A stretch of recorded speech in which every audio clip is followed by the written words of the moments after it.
অল্প জলে ধান চাষের বিষয়ে লাভপুরে কৃষকদের নিয়ে বিশেষ পরামর্শ শিবির। অল্প জলে চাষের বিষয়ে লাভপুর ব্লক এলাকার কৃষকদের নিয়ে আয়োজিত হলো বিশেষ পরামর্শ শিবির। উল্লেখ্য, ধান চাষের জন্য প্রয়োজন হয় বিপুল পরিমাণ জল। বর্ষার সময় যার অধিকাংশটাই প্রাকৃতিকভাবে পাওয়া গেলেও বোরো ধান চাষের জন্য প্রয়োজনীয় জলের একটা বড় অংশ সংগৃহীত হয় ভূগর্ভ থেকে। ভূবিজ্ঞানীরা সাবধান করেছেন বহু আগেই, তবে সমস্যাটা এখানে জল না খাদ্য, অর্থাৎ উভয় ক্ষেত্রেই প্রয়োজনীয়তা রয়েছে। এক্ষেত্রে কৃষি বিশেষজ্ঞরা একটি উপায় বের করেছে: জল কম খরচে ধান চাষের পদ্ধতি। পর্যায়ক্রমে জল সেচ ও শুকানোর এই পদ্ধতি প্রয়োগ করলে সমস্যার কিছুটা সমাধান হতে পারে। মূলত সেই লক্ষ্যেই মঙ্গলবার লাভপুর ব্লক অফিসের সভাকক্ষে হয়ে গেল বিশেষ পরামর্শ শিবির।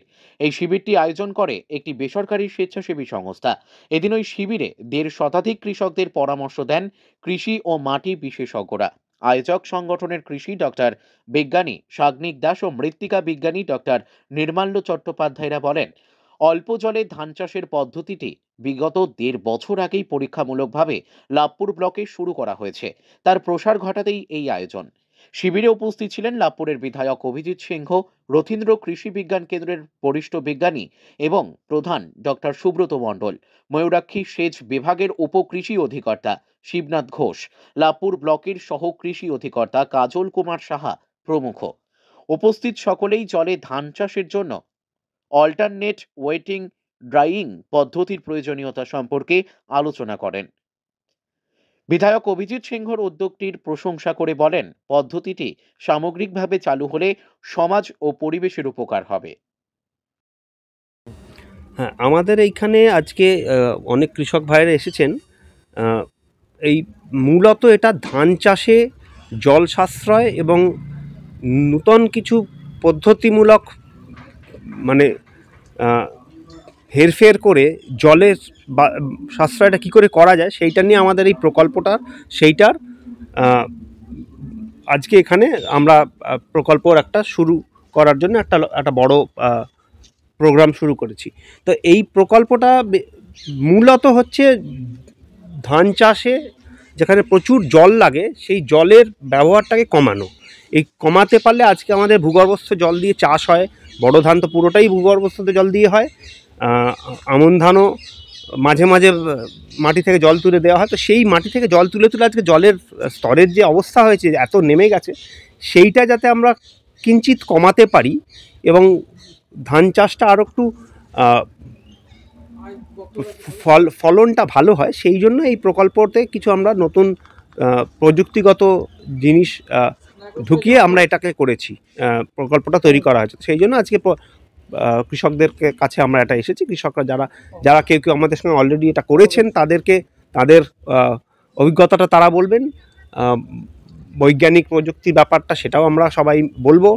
আর এনাদের মধ্যে থেকে কারা ইচ্ছুক, কারা তাদের কি প্রশ্ন আছে, সেইগুলো আমরা উদ্দেশ্য করে আমরা এগুলো তাদের সমাধান এবং প্রশ্নগুলো উত্তর দেওয়ার চেষ্টা করব।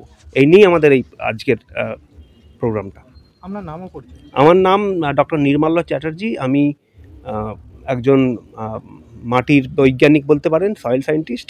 এই প্রজেক্টটা শুরু করার পেছনে আমাদের স্যারেদের অন্নপূর্ণা ক্লাইমেট সলিউশনসের যারা কর্তা ওনারা আছেনই, আর আমি বৈজ্ঞানিক দিকটা দিয়ে শুরু করার জন্য আমি মোটামুটি সেটা দেখছি বলতে পারেন। এখন আমাদের আরও কলিগ আছেন যারা এটা করছেন। এখন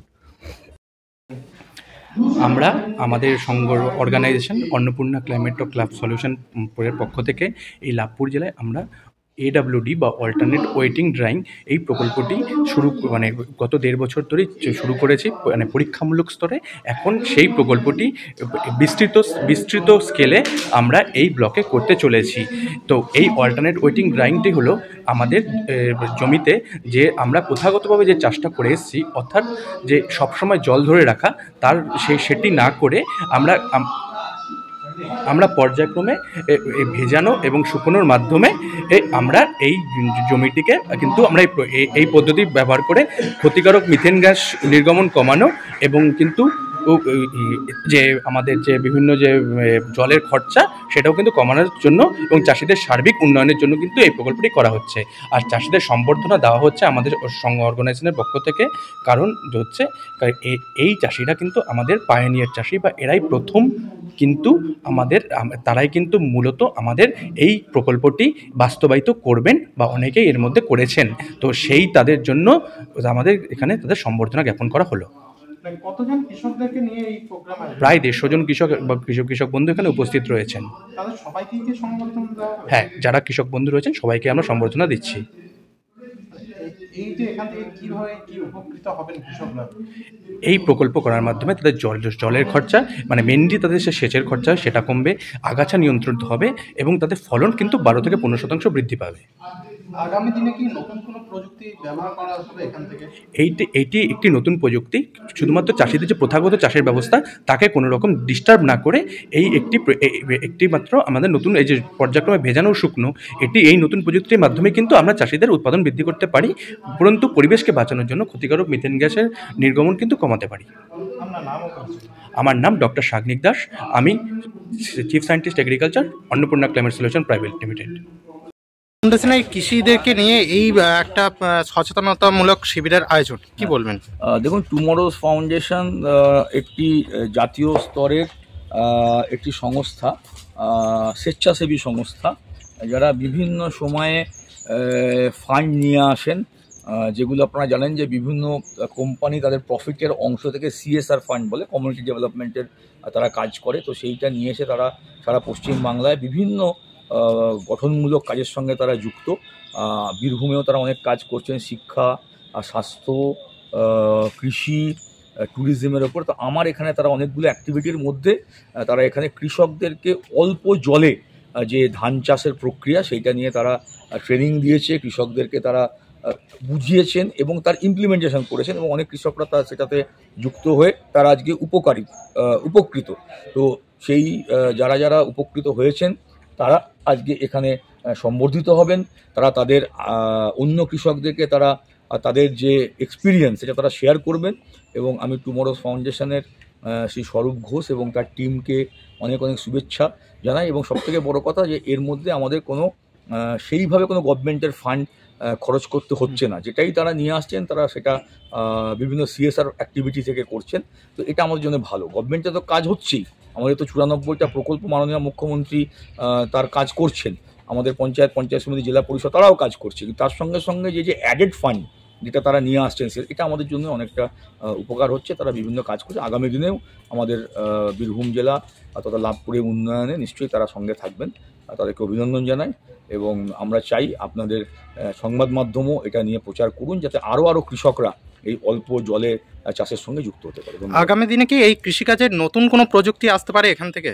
দেখুন, সারা বিশ্বে তো এই নিয়ে প্রচুর গবেষণা চলছে, এবং ন্যাচারালি সায়েন্টিস্টরাও কাজ করছেন। কারণ জল তো আপনি জানেন যে জল তো দুটোভাবে হয়, একটা আকাশ বৃষ্টি, একটা মাটির তলা থেকে।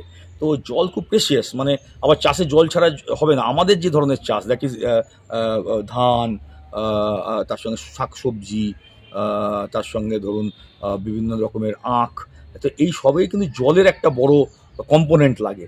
তো এবারে ধরুন এই জল যদি আমরা সঞ্চয় করতে না পারি, আগামী দিনে there will be scarcity of water. এবং যেটাই আমরা করছি এটা মিষ্টি জলে করছি, আমরা যখন মাটি থেকে জলটা তুলছি তো মিষ্টি জলের চা, তো এই মিষ্টি জল পানীয় জল। তো ন্যাচারালি ভবিষ্যতে তো একটা সময় এই জল সংকট আসতে পারে। তো ন্যাচারালি সেই মাটির তলার জলটাকে যদি আমরা সেভ করতে পারি, বাঁচাতে পারি এবং অল্প জলে করতে পারি, তার সঙ্গে আকাশ বৃষ্টিও প্রকৃতির উপর নির্ভর করে। যদি ধরুন দেখা গেল যে সাফিসিয়েন্ট, এটা অনেকবার হচ্ছে, কারণ আপনারা জানেন যে গ্লোবাল ওয়ার্মিং আপনারা জানেন, গ্রিন হাউস এফেক্ট আপনারা জানেন। তো তার ফলে তো ন্যাচারালি ওয়েদারও কিন্তু আগের মতো নয়, যে শীতের সময় শীত পড়বে, গ্রীষ্মের সময় প্রচণ্ড গরম হবে, বর্ষার সময় বর্ষা, ওরকম নয়। ক্লাইমেট চেঞ্জ একটা বড় বিষয়, সেটা নিয়ে সারা পৃথিবী চিন্তিত। তো এই ক্লাইমেট চেঞ্জে আমার কৃষক যদি মনে করে যে হ্যাঁ আষাঢ় শ্রাবণ মাস বাংলা ধান চাষ করবো, ঝপঝপ করে বৃষ্টি পড়বে, নাও হতে পারে। তো তখন যদি অল্প বৃষ্টি হয়, যা বৃষ্টিপাতের পরিমাণ হওয়া উচিত, যদি সেটা না হয়, তখন এই অল্প জলে চাষের যে টেকনোলজি, এটা তখন তার সবথেকে বড় উপকার হবে। আবার ধরুন সাবমার্সেলের জল তুলে আকাশ বৃষ্টি হলো না, তাহলে তার অল্টারনেট কী আছে এখন? সে তখন সাবমার্সাল চালিয়ে জল তুলে দিচ্ছে, তো নিশ্চয়ই একটা খরচা হচ্ছে। তো ন্যাচারালি এই টেকনোলজিটা খুব ভালো কাজ, এবং যত কৃষক এটা বুঝবে করবে তত ভালো হবে। Thank you.